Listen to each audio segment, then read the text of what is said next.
ሰላም ጤና ይስጥልን ተመልካቾቻችን ከአንከር ሚዲያ ዝግጅት ክፍል ያክብሮት ሰላምታችንን እናቀርባለን። በአማራ ክልል ወቅታዊ የህልውና ተጋድሎ ዙሪያ የደረሱንን መረጃዎች የምናቀርብበትን መርሃ ግብር ነው ይዘን የመጣነው። በጎጃም ቀጠና በርካታ ድሎች ተገኝተዋል። የአገዛዙ ሰራዊት ላይ በተወሰደ እርምጃ ከጦር መሳሪያና ከተለያዩ ድሎች ባሻገርም የአገዛዙ ሰራዊት የመንቀሳቀስ አቅሙን የሚያዳክም እርምጃ በመውሰድ በከፍተኛ ብልጫ ፋኖ ድሎችን አካባቢዎችን እየተቆጣጠረ እንዳለ ነው ያገኘነው መረጃ የሚያመለክተው።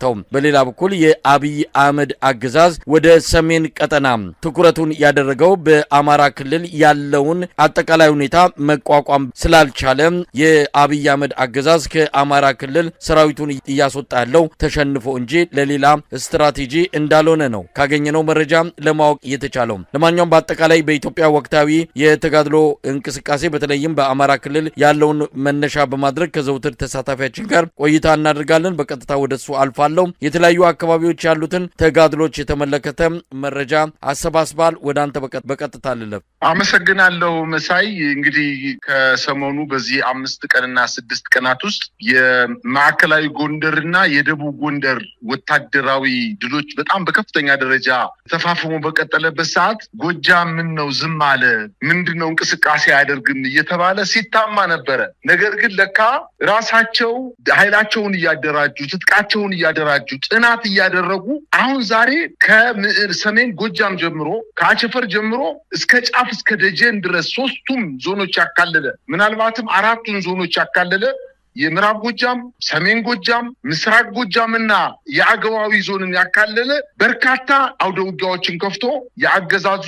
ጦር በጣም በከፍተኛ ደረጃ እየመታው እንደሚገኝና በተለይ በጎጃም ወደ ምዕራብ ጎጃም አካባቢ ያለው ወታደራዊ ማጥቃት ዘመቻ ሽመልስ በማለት በአንድ በተሰዋ ጠንካራ አዋጊ መኮንን የተሰየመ ወታደራዊ ጥቃት ሰንዝረዋል። በተለይ በዋናነት ጃዊ ቀጠና ፈንድቃ ከተማ አቅራቢያ የፋኖ ኃይሎች በፈጸሙት ማጥቃት በርካታ ጦር ከነ ቡድን መሳሪያቸው ሲማረኩ ኩምበር በተባለ ቦታ ላይ ተሰማርቶ በነበረው የአገዛዙ ጦር ላይ ጥቃት በመፈጸም ሙሉ በሙሉ ተደምስሷል ማለት ይቻላል። እንግዲህ በአጠቃላይ የ105ኛ ኮር 206ኛ ኮር እንዲሁም 201ኛ ኮር የፋኖ ኃይሎች በጋራ ተቀናጅተው በፈጸሙት የማጥቃት እንቅስቃሴ 2 ድሽቃ፣ 10 ብሬን፣ 4 ስናይፐር እና 1 የክፍለ ጦር መገናኛ ሬዲዮን ጨምሮ 2 የመስመር መገናኛ ሬዲዮዎችን በመማረክ 200 በላይ የነፍስ ወከፍ መሳሪያዎችን ከ50,000 በላይ ተተኳሽና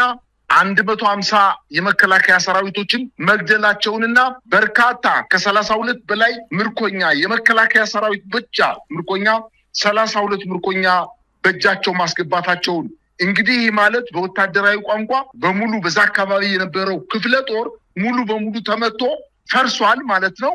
እጅ ሰጥቷል፣ ተደምስሷል። የያዘውን ሙሉ መሳሪያ ለፋኖ ኃይሎች እንዳስረከበና በተለይ 105ኛ 206ኛና 201ኛ ኮር በጋራ በፈጸሙት ማጥቃት በጃዊ ቀጠና የነበረው በተለይ ፈንድቃና ኩምበር በተባሉ ከተሞች ላይ በፈጸሙት ማጥቃት እስከዛሬ ድረስ በዛ አካባቢ ተገንቶ ያልታወቀ ድል መቀዳጀታቸውን ነው ያስታወቁት። በሌላ ዜና በዛው አካባቢ በፋግታ ለኮማ ወረዳ ፋግታ ከተማ ላይ ዛሬ ጠዋት ከሌሊቱ 12 ሰዓት ጀምሮ ውጊያ የከፈተው የአገዛዝ ጦር 59ኛ ክፍለ ጦር ሙሉ በሙሉ ተደምስሷል ማለት ይቻላል። እንግዲህ ይሄ ፋግታ ለኮማ ማለት በጣም በቅርብ ርቀት ላይ ከጃዊ በቅርብ ርቀት ላይ የሚገኝ አካባቢ ነው። 59ኛ ክፍለ ጦር በዛ አካባቢ ይህን ኃይል ለማገዝ የተመታውን ኃይል ለማውጣትና የቆሰሉ ኃይሎችን ለማውጣት እንቅስቃሴ በሚያደርግበት ሰዓት በፋግታ ከተማ አቅራቢያ የነበረው የአገዛዝ ጦር ተመቶ መበታተኑና በርካታ ኃይሉ እጅ መስጠቱን ለማወቅ ተችሏል። በሌላ አቅጣጫ እንደዚሁ በምስራቅ ጎጃም ዞን ዋና ከተማ ደብረ ማርቆስ ከተማ አካባቢ ወይንም ዙሪያ የአማራ ፋኖ ብሔራዊ ንቅናቄ ቴዎድሮስ እዝ 206ኛ ኮር ዛሬ በሌሊት ወደ ከተማዋ ዘልቆ በመግባት ከመድኃኔዓለም ከተማዋ ውስጥ ከመድኃኔዓለም ቤተክርስቲያን እስከ ባለ እግዚአብሔር ቤተክርስቲያን ባሉት አካባቢዎችና አዲሱ ፍርድ ቤት ተብሎ በሚጠቀሰውና ዋጋም በተባለው አካባቢ መሽጎ በነበረው የአገዛዙ ጦር ላይ 14ኛ ክፍለ ጦር በሞርተር የታገዘ ጥቃት በመፈጸም የ14ኛ ክፍለ ጦር በደብረ ማርቆስ ከተማ ከባድ የማጥቃት እንቅስቃሴ በማድረግ ትልቅ ድል እንዳገኘና 34ኛ ክፍለ ጦር ደግሞ በደጀን ወረዳ በጉባያና ስብሸንጎ በተባለው አካባቢ በነበረው ወታደራዊ ካምፕ ላይ ከጠዋቱ 12 ሰዓት ላይ ጥቃት በመፈጸም ከ60 በላይ የአገዛዙ ጦር መደምሰስ መቻላቸውንና በተለይ ይሄ በተመሳሳይ ሰዓት ደብረ ማርቆስ ከተማ 206ኛ ኮር ጥቃት በሚፈጽምበት ሰዓት ወደ ደብረ ማርቆስ ከተማ ሌላ ኃይል እንዳይመጣ ለማድረግ 34ኛ ክፍለ ጦር ደግሞ በደጀን ወረዳ ጉባያና ስብሸንጎ በተባለው አካባቢ ላይ ጥቃት በመፈጸም ተናቦና ተጋግዞ እንዳይሄድ በማድረግ ትልቅ ድል ማግኘታቸውን አስታውቀዋል።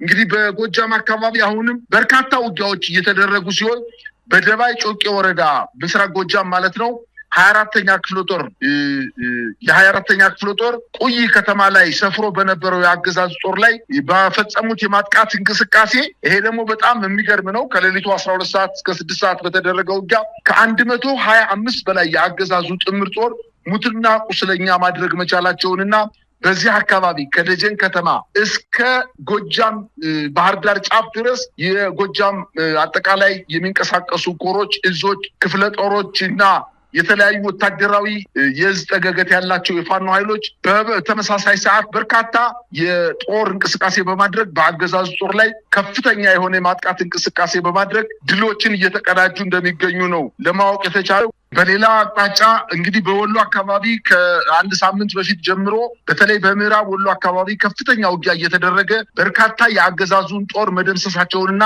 ወረዳዎችን፣ ወታደራዊ ቀጠናዎችን፣ ወታደራዊ ጠቀሜታቸው ከፍተኛ የሆኑ ተራራማ ቦታዎችና አገዛዙ ይዟቸው የነበሩ ወታደራዊ ምሽጎችን በመቀማት ወረዳዎችን መቆጣጠር መቻላቸውን አስታውቋል። በተለይ በዛሬው ዕለት ደግሞ መብረቁ ክፍለ ጦር ስትራቴጂካዊ ጠቀሜታዋ የጎላ የሆነችውን ወግዲ ከተማን ዛሬ ለሁለተኛ ጊዜ የአገዛዙን ጦር አሸንፎ ከተማዋን መቆጣጠር ችሏል። እንግዲህ ጥቃቱን የፈጸሙት ከተማዋን ከበው በማደር ሲንጋ 01 ቀበሌ፣ 02 ቀበሌ፣ ሰርቶ ማሳያ ቀበሌ፣ በ03 እና በ05 ቀበሌ በደርቢቱ አካባቢ ከበባ በመፈጸም ሌሊቱን ሙሉ ከተማዋን ከበው ከማደራቸው በተጨማሪ ሊነጋጋ አካባቢ የአገዛዝ ጦር ሰፍሮበት የነበረው በርካታ ወታደራዊ ካምፖችን በማጥቃት ከተማዋ ሙሉ በሙሉ ተቆጣጥረዋል። እንግዲህ የደቡብ ወሎ የኃይል ሚዛን አስጠባቂ የሆነችው ወግዲ ከተማን ለሁለተኛ ጊዜ በአንድ ሳምንት ጊዜ ውስጥ ለሁለተኛ ጊዜ መቆጣጠራቸውና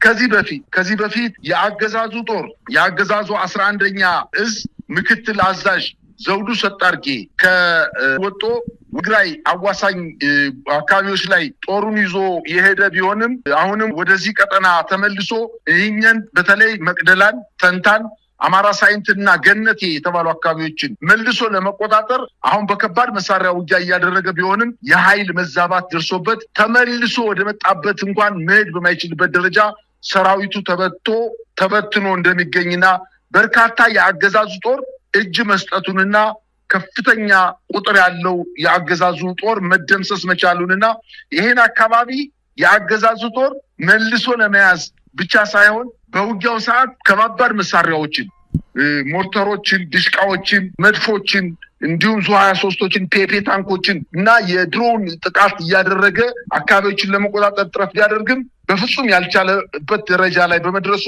እየተመለሰና ተበትኖ በገጠሩ የአርሶ አደር ቤት እየተደበቀ እንደሚገኝ ነው መረጃዎች እያመላከቱ የሚገኙት። የአማራ ፋኖ ብሔራዊ ንቅናቄ በዛሬው ሶና ወራና ወረዳ መሃል አምባ እና ጭራር ደብር ቀበሌ ላይ የሸዋ ጠቅላይ ግዛት እዝ ጥቃት ከፍቶ አመርቂ ድል ማግኘቱን ቀጠናው የፋኖ የቀጠናው የህዝብ ግንኙነት ኃላፊ አስታውቋል። በአጠቃላይ በጎጃም በተለይ በበርካታ የጎጃም አካባቢዎች በማቻከል ወረዳ በአማኑኤል እንዲሁም በምዕራብ ጎጃም እና በምስራቅ ጎጃም አዋሳኝ የወረዳዎችና ቀበሌዎች ላይ የአማራ ፋኖ ብሔራዊ ንቅናቄ የቴዎድሮስ እዝ ከፍተኛ የሆነ ጥቃት ፈጽሞ በርካታ ድሎችን ማግኘቱን ነው የታወቀው። ከዚህ በፊትም በዳንግላ አካባቢ ጥቃት ፈጽሞ ሞርተሮችን፣ ድሽቃዎችን ከ120 በላይ የአገዛዙን ጦር ሙትና ቁስለኛ ማድረጉ ይታወሳል። አሁንም ትግሉ ተጠናክሮ የቀጠለ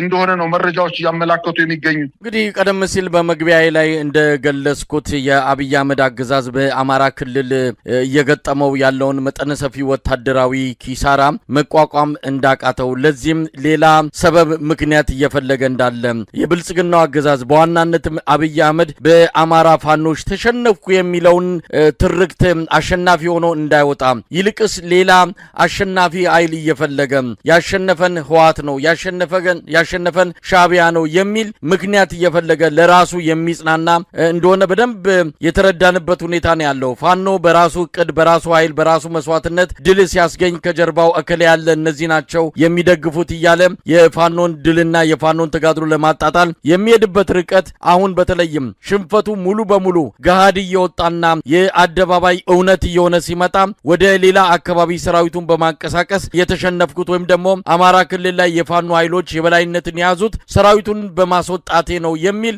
ምክንያት ከወዲሁ አዘጋጅቶ እየተንቀሳቀሰ እንዳለ ነው ለመረዳት የተቻለው። እንደ ባለፈውም እንዳነሳሁት በአማራ ክልል የፋኖ ኃይሎች ሁሉን ነገር ማድረግ የሚችሉበት ጦርነትን ማስቆም ጦርነትን ማካሄድ ከአብይ አህመድ በላይ የአማራ ክልል ሁለንተናዊ ሁኔታን የመወሰን የሚችሉበትን አጠቃላይ ነገር ኳሷን በእግራቸው ስር ያደረጉ እንደሆነ ምንም ጥርጥር የለውም። የኤርትራ ጋር ያለውም ከህወሓት ጋር ያለውም ፍጥጫ ፋኖ በኩል የመጣበትን አደጋና የመጣበትን ተጽዕኖ መቋቋም ስላልቻለም በእነሱ አማካይነት በእነሱ ተሸንፍ ያለው በሚል ለአማራ ህዝብ ያለውን ንቀት ለማሳየት የሄደበት ርቀት እንደሆነ ይገልጻሉ። ለማንኛውም በአማራ ክልል ባለፈውም እንዳነሳ ነው የአብይ አህመድ አገዛዝ በፖለቲካውም በወታደራዊም ተሸንፏል። ምንም ማድረግ ከማይችልበት ሁኔታ ውስጥ ነው የሚገኘው። በዚህ አንጻር ምን ልናይ እንችላለን? በቀጣይ የአማራ ፋኖ ብሔራዊ ንቅናቄ አጠቃላይ ጥቃት ለመክፈት ዝግጅት እያደረገ እንዳለ ተነግሮናል። ይህንንም ለማከናወን የሚያስችላቸውን የወታደራዊና የፖለቲካዊ አንድነት እየሰሩበት እንዳለ እንዲህ አይነቱ ጥቃት ሲከፈት እንደከዚህ ቀደሙ አንድ ቦታ ብቻ ነካ በማድረግ ወይም በአንድ ቦታ ብቻ የተወሰኑ እንቅስቃሴ እንዲኖር በማድረግ ሳይሆን አጠቃላይ በአማራ ክልል ወጥ በሆነ መልኩ በተመሳሳይ ሰዓት በተመሳሳይ ቀን ጥቃት ለመፈጸም እንደተዘጋጁ ነው የምናውቀው። ይሄ ደግሞ የተወሰነ መናበብ የተወሰነ ጊዜም ሊጠይቅ ይችላል፣ ግን የማይቀር በቅርብ የምናየው ክስተት እንደሚሆን ነው ማረጋገጥ የሚቻለው። መሳይ የአገዛዙ ጦር እኮ እውነት ለመናገር ገና በአማራ ክልል ሰራዊቱ ሲያስገባ ነው የተሸነፈው። አሁን ለሽንፈቱ ምክንያት ይስጥ፣ ግን ነገር ግን የአማራ ህዝብ በደንብ አድርጎ ተደራጅቶ እየቀጠቀጠ ልክ ቤተክርስቲያን እንደገባች ውሻ አድርጎ በደንብ አድርጎ በአንደኛው ቀበሌ ላይ ተሸንፎ ወደ ሌላ ወረዳ ሲሄድ ያ ወረዳ ተዘጋጅቶ እየጠበቀ ሰራዊት በሌለበት እንኳን የአባት አርበኞች ተደራጅተው ጥቃት እየፈጸሙበት ልክ ቤተክርስቲያን እንደገባች ውሻ እየተቅበዘበዘ ያለ ምንም አይነት የድርጅት ቁመና የመንግስት ቁመና የሌለው በጣም በቀለኛ ስርዓት እንደሆነ የአማራ ህዝብ ጠንቅቆ ያውቃል። አሁን ከሰሞኑ እንኳን መሳይ በሻውራ አካባቢ እንግዲህ መቼም በዩቲዩብ ህግ የሚከለክለው ስለሆነ እንጂ ያለቀው የመከላከያ ሰራዊት ያለቀው ሚኒሻ ያለቀው የአድማ ብተና ኃይል እንዴት ሆኖ እንደተቀበረ አይተናል። በዛ አካባቢ አሁን ጦርነት የለም። የፋኖ ኃይሎችን ቦታቸውን ይዘው ያንን አካባቢ ለቀው ወደ ሌላ የጦር ግንባር ለመዘጋጀት እንቅስቃሴ እያደረጉ ባለበት ሰዓት ምንም ውጊያ በሌለበት ድሮውን ጥሎ ውሃ የሚቀዱ ሴቶችን ከውሃ ጉድጓድ አጠገብ ቁሞ ያሉ ሴቶችን 3 ሴቶችን ነው የገደለው። አንድ ወንድ አብሯቸው ሙቷል። 4 ሰዎችን ገድሏል። ይሄን ነው እያደረገ ያለው። በቀል ነው እየፈጸመ ያለው። እንግዲህ የተሸነፈ ስርዓት እና የተበሳጨ መንግስት ሊያደርገው የሚችለውን ነገር ነው እያደረገ ያለው። አሁን ሽንፈቱን መዋጥ አለመዋጥ የሱ ድርሻ ነው እንጂ በአማራ ክልል አገዛዙ ተሸንፏል። አሁንም እንዲያውም የሚባለው እኮ ቅድም እንደነገርኩልህ የ11ኛ እዝ ምክትል አዛዥ ጀነራል ዘውዱ ሰጣርጌ አሁን ከነገርኩ ከምዕራብ ወሎ አካባቢ የአማራን ህዝብ በመናቅ ተሸሽቶ ወደ ሰቆጣ በርገሌ አካባቢ ተንቀሳቅሶ ነበረ። ነገር ግን የአካባቢ በሙሉ የቀረው የክፍለ ጦር የመከላከያ ክፍለ ጦር የተወሰኑ ክፍለ ጦሮችን ከቦ ማጥቃት ሲጀምር ተመልሶ ነው የመጣው። ተመልሶ መጥቶም እንደገና ተመልሶ ወደ ነበረበት ቦታ ለመሄድ እንኳን በማይችልበት ደረጃ በየተራራው ተከቦ እጅ ስጥ እየተባለ ነው የሚገኘው። ስለዚህ የአማራ ኃይል አሸነፈው፣ የትግራይ ኃይል አሸነፈው፣ እሱ የአማራ ጉዳይ አይደለም። አማራ ወይንም የአማራ ፋኖ ብሔራዊ ንቅናቄ ስራውን በአግባቡ እየሰራ ነው። የተማረኩ የመከላከያ ሰራዊት አባላትን እንዴት አድርጎ ተንከባክቦ እንደሚይዝ ምናልባትም በተደረጉ ውጊያዎች በአውደ ውጊያዎች ላይ እነዚህ የተማረኩ ሰራዊቶች ምናልባት የፋኖ ኃይሎችን አቁስለዋል፣ ገለዋል። ባይገሉም ባያቆስሉም ሊገሉና ሊያቆስሉ የሄዱ ሰዎች ናቸው። ተኩሰውባቸዋል። የአሸናፊ ኃይሎች ዋነኛ መገለጫ ባህሪ የተሸነፈን ኃይል በአግባቡ መያዝ ነው። ይህን ከአባቶቻቸው ከአያቶቻቸው በአድዋ ጦርነት ጊዜ ከእምዬ ምኒልክ የወረሱት ትልቅ ክብር ስለሆነ ይህንን ነው እየፈጸሙ ያሉ። በአግባቡ ተንከባክበው የቆሰለውን እያከሙ የደከመውንና የራበውን የራቁቱን የቀረውን እያለበሱ ወደ የቤተሰቦቻቸው እየወሰዷቸው እየላኳቸው ነው የሚገኙት። እነዚህንም በሚዲያ እየመሰከሩላቸው ይሄንን መልካም ድርጊታቸውን በሚዲያ እየተናገሩላቸው ነውና ስርዓቱ ተሸንፏል። በአማራ ክልል ከእንግዲህ በኋላ ሊቆይበት የሚችልበት ጊዜ እየጨመረ በመጣ እያንዳንዷ ደቂቃ ላይ የመከላከያ ሰራዊቱ ቤተክርስቲያን እንደገባች ውሻ ያገኘ የሚመታው እጅግ በጣም የተጠላ በእያንዳንዱ የጦር አውደ ውጊያ ሳይሆን በከተማ ላይ ሲንቀሳቀስ እንኳን መሳሪያ ያልያዘ በመጥረቢያና በዱላ መከላከያ ሰራዊቱን እየመታ ክላሹን እየቀማ ከፋኖ እየተቀላቀለ እንደሚገኝና ሰራዊቱም ገና ተኩስ በሚፈጠርበት ሰዓት በገፍ ማለት በሚቻል ደረጃ እጅ እየሰጠ እንደሆነ 4 እና 5 ሰዓት በፈጀ ውጊያ ከ35 በላይ እጅ የሚሰጥ ኃይል ከ150 በላይ ጦር የሚደመሰስበት አመራርን ጨምሮ ዲሽቃዎች በበርካታ ቁጥር ሞርተሮች በበርካታ ቁጥር የሚማረክበት በመጋዘን ሙሉ ተተኳሾች ምናልባት አሁን በጃዊ አካባቢ የተደረገው ውጊያ በመጋዘን የተቀመጠ 50,000 የስናይፐርና የክላሽ ተተኳሽ በእጃቸው ማስገባታቸውን እንግዲህ በራሳቸው በሚዲያ በፋኖ የዩቲዩብ እንትናቸው ላይ ያሰራጩት ነገር ነው። ስለዚህ ሰራዊቱ ተሸንፏል። ከመሸነፍም በላይ ተዋርዶ መውጫ አጦ ምናልባትም በልመና ካልሆነ በስተቀር ከእንግዲህ በኋላ እንደፈለገ መኪና አስነስቶ ከአማራ ወደ ትግራይ ከትግራይ ወደ አፋር ከአፋር ወደ ኦሮሚያ ተንቀሳቅሶ ለማጥቃት የሚሄድበት እድል የተዘጋ መሆኑን ነው አብዛኛው የአማራ ህዝብ እየተገነዘበ ያለው። መሳይ እንግዲህ ዛሬ የአድዋ በዓል 130ኛ ዓመት መታሰቢያ እየተከበረን ያለው የአገዛዙ ሰዎች የሚሊቴሪውም ወታደሩም ሆነ የፖለቲካ አመራሮች የበዓሉን አጠቃላይ ባለቤትነት ነጥቀው ከኢትዮጵያ ህዝብ በሚያሳፍር ሁኔታ እነሱ የዚህ ባለቤት በዓል ዋና ባለቤት ሆነው የመጡበት አሳፋሪ ክስተትን ነው ዛሬ እየታየ ያለው።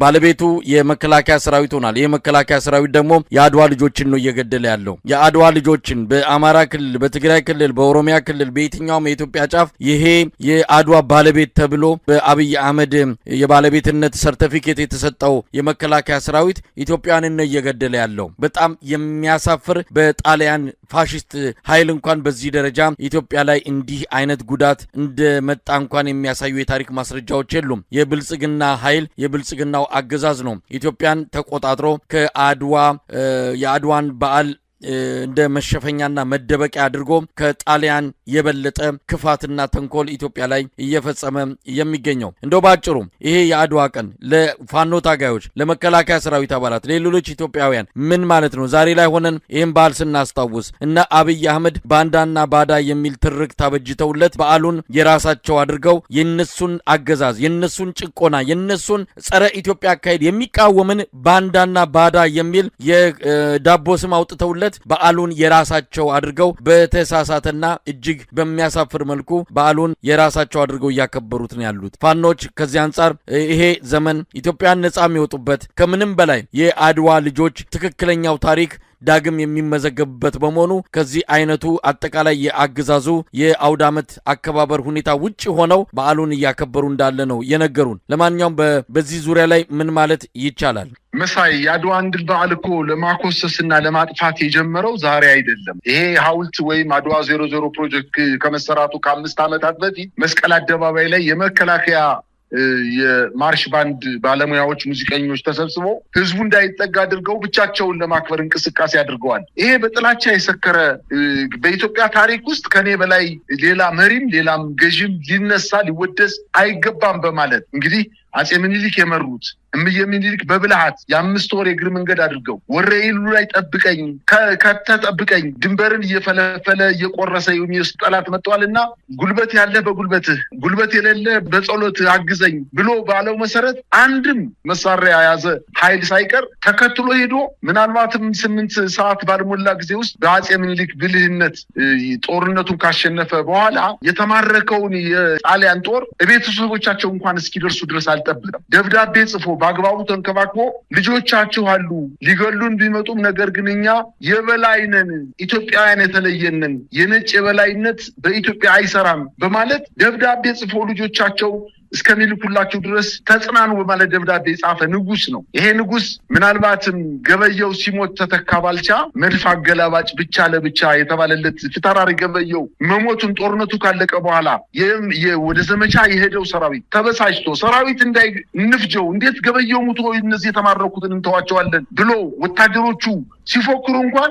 አፊ ሩሩህ ነው የፋኖ ኃይሎችን ያደረጉት ከመጀመሪያው ጀምሮ ከ3 ዓመት በፊት ጦርነቱን ሊገላቸው የመጣውን ኃይል መማረክ በጀመሩበት ጊዜ ጀምሮ እየተመቱ እየቆሰሉ እየደሙ እንኳን የማረኩት ሰራዊት የበሉትን አብልተው የለበሱትን አልብሰው ወደ ቤተሰቡ መሄድ የሚፈልገው ወደ ቤተሰቡ እየላኩ የአባታቸውና ያታቸውን እምዬ ምኒልክን ታሪክ ነው የደገሙት። የአገዛዝ ጦር ምንድነው ያደረገው? በዚህ 3 ዓመት ውስጥ ሆስፒታል የገባ የፋኖ ቁስለኛ እንኳን አውጥተው አስፋልት ላይ አረሸኑ። የሆስፒታል ትተን እንኳን በከተማ ውጊያ ወቅት እንኳን ምንም ተሳትፎ የሌላቸው የፋኖ ቤተሰቦችን በጅምላ ወጣው አስፋልት ላይ አረሸኑ። ተሸንፈው ወደ ከተማ ሲገቡ ያገኙትን ወጣት አንበርክከው አስፋልት ላይ ደም በደም አላደረጉም። ይሄ የመሸነፍ ዋነኛ መገለጫው ነው። በአጠቃላይ የአድዋን ድል እነሱ ሊያኮስሱት ይችላሉ። በእርግጥ ይሄ የኢትዮጵያን ብቻ ድል አይደለም። አጠቃላይ የጥቁር ሕዝብ ታሪክን ጠምዝዞ ነጭን የበታች ጥቁርን የበላይ ያደረገ ታሪክ ስለሆነ ይሄ ኢትዮጵያን ብቻ ሳይሆኑ ከካሪቢያን ጀምሮ እስከ አፍሪካ የሚኮሩበት ኤሽያዋን የሚኮሩበት ምናልባትም አውሮፓዎችም ራሱ የተገረሙበት እጅግ በጣም ርህሩህነትና ጀግንነት የተቀላቀለበት የውጊያ ጥበብ የተሞላበት ውጊያ ስለሆነ ይሄንን ነገር ልክ እንደ ክርስቶስ መስቀል እንዲጠፋ ለማድረግ ጉድጓድ ቆፍረው ቀብረው የከተማውን ቆሻሻ ሁሉ እዛ ላይ ከምረው በኋላ ጊዜው ሲደርስ ወጥቶ መስቀሉ እንደሚያድን ክርስቲያኖች እንደሚያምኑበት ያሳዩበት ጊዜ የአጼ ምኒልክን ጀግንነትና የአድዋን ድል ለፖለቲካ ፍጆታ ተጠቅመው ለማንኳሰስ ሲሞክሩ ይሄ በጣም እጅግ በጣም አሳፋሪ የኢትዮጵያን ታሪክ በቅጡ ያልተረዱ መሪዎች እኩያን የሆኑ ሰዎች ወደ ስልጣን እንደመጡ የሚያሳይበት ዋነኛ መገለጫው ነው። በአጠቃላይ በአዳራሽ ውስጥ አድርገው የአጼ ምኒልክን ሐውልት እንኳን ባጠገብ ዞር ብሎ ሰው እንዳይመለከተው አድርገው ከዚህ በፊት የአድዋ ድል በዓል ሲከበር ታሪክ የሚነገርበት ቀረርቶና ፉከራ ጀግንነት የሚንወራረስበት ሰው የሚዝናናበት የአባቶችና የአያቶችን ታሪክ የሚያውቅበት ታሪክ ሆኖ የተቀረጸ የአድዋ የድል በዓል ቀን ነገር ግን የባለስልጣናት የውሸት ትርክት አዳዲስ ትርክቶችን ለመፍጠር እንቅስቃሴ ያደረጉበት ሆኖ ነው ያገኘነው። ደግሞ ይባስ ብሎ ከነሱ ብሶ ደግሞ ባንዳ እያሉ የተሳደቡበት እንግዲህ ይሄ ስርዓት ብልጽግና በታሪክ የሱን ያክል ባንዳነት ተሸክሞ የኖረ ስርዓት በኢትዮጵያ የለም። እቺ ሚጥጥዬ አገር የተባበሩት አረብ ኤሚሬት ምናልባትም የአድዋ ድል የኢትዮጵያ ሲቀዳጅ እቺ ሀገር ከነጭራሹ የሌለች የ60 ዓመት ታሪክ እንኳን ያልሞላት ሀገር እያዘዘችን እያሽከረከረችን የኢትዮጵያ አየር ኃይልን ተቆጣጥራ የኢትዮጵያ አየር መንገድን ተቆጣጥራ የኢትዮጵያ አጠቃላይ ተቋማትን ተቆጣጥራ መንግስቱን በእጁ ተቆጣጥራ የፈለገውን እያሽከረከረች እንዲሰራ እያደረገች ያለች መንግስት ስርዓት አራማጆች እነሱ በአዳራሽ ውስጥ ተቀምጠው ባንዳ እያሉ ለአማራ ብቻ ሳይሆን ለኢትዮጵያ ታሪክ መመለስ ዋጋ እየከፈሉ ያሉ የፋኖ ኃይሎችን ሲያንቋሽሹ መመልከት እጅግ በጣም የሚያሳፍርና ቁጭት ውስጥ የሚያስገባ ንግግር ነው ያደረጉት። ሆኖም ቀረም ጊዜ ያለቀ ስለሆነ አጠቃላይ የባንዳነት ተግባራቸው ነገ በታሪክ የሚወጣበት ጊዜ የሚደርስ ነው የሚሆነው።